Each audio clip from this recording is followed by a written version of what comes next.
In this video, I'm going to be ranking every Clash Mini hero from worst to best. We just had a pretty big wave of balance changes, so there's some heroes that have become better and some that have become worse. All right, so coming in at last place, we have the Shield Maiden. I don't think I need to elaborate on her too much. She was one of two heroes that didn't get any balance changes, and she was already pretty much the worst hero before the balance changes, and they did nothing to make her better. She's a very noob-friendly mini, which is good for those that are just getting into the game, but once you get up in trophies kind of around Diamond and past there, no one uses the Shield Maiden, and she gets outclassed by all the other heroes. Coming in at 7th place, we have the Archer Queen. Now, yes, she is actually my highest level hero at level 8. That's because when I upgraded her, she was the best hero in the game, and that was like towards the end of 2021, but man, times have changed. The Archer Queen did receive a couple buffs in the balance changes where her attack speed is a little bit faster and she takes less energy to get her super, but still, she's just one of the weakest heroes in the entire game. All right, next up in 6th place, we have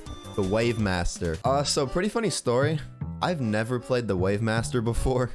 And so with that being the case, I actually asked some other Clash Mini content creators what they thought of the Wave Master after the balance changes. So here I'm going to show you a response I got from Abdad. If you know Clash Mini content, you know who Abdad is. But basically what he said is that the Wave Master is great against Skeleton King, so that puts him in the usable section. But he loses to Monk and Barbarian King, so that makes him not meta. So with those two buffs, it does take the Wave Master up from being one of the worst minis in the game to being semi-viable, but his use cases are still very situational, making him a mini that you probably shouldn't want as your go-to. Now we have the top 5, and I think that all of these heroes are definitely usable in Clash Mini, but of course the top ones are going to be better than the lower ones in the top 5 range. So coming in at 5th place, we have the Countess. So the Countess once again didn't receive any balance changes, but honestly, I don't know if she really needed any. She was in a somewhat decent spot before where she wasn't terrible, but she wasn't, you know, the best either. And honestly, I think it's okay where she is right now. She still provides a lot of value where she can zip around the map a bunch, and it's really difficult to deal with if you don't have the proper arsenal. But also, she does have fairly weak HP compared to some of the other heroes, so that is her one downfall. But overall, I still really like the Countess, and she's definitely a hero that you could consider using. Coming in at 4th place, we have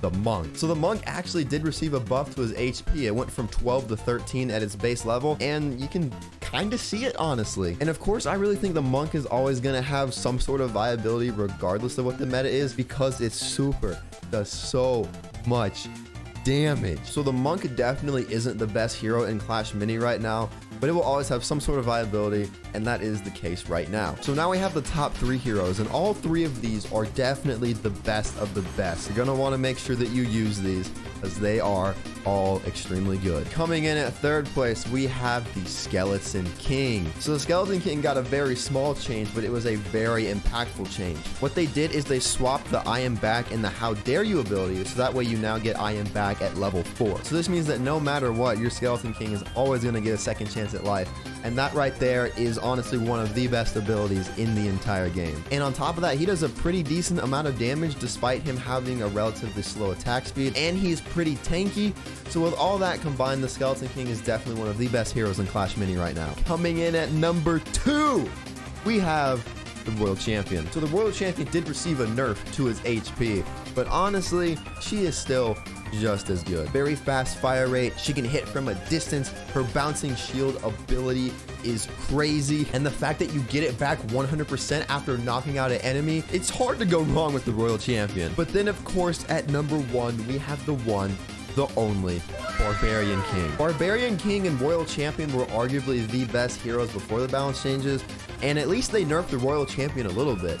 They didn't nerf the Barbarian King at all. And I mean, the Barbarian King is the focal point of arguably the best deck in the entire game, which is just Barb King with 2 elixir minis. So with that being the case, it makes sense that he's the number 1 hero. I would honestly say that Iron Fist might be the best super ability in the entire game, just because it doesn't only benefit the Barb King himself, but it benefits all of the minis that you have on the entire board, just making everything stronger at once. I don't feel like there's too much else I need to say. The Barb King, in my opinion, is the consensus best hero in Clash Mini. So that's going to be it for this Clash Mini video. Let me know down in the comment section what you think about my hero rankings.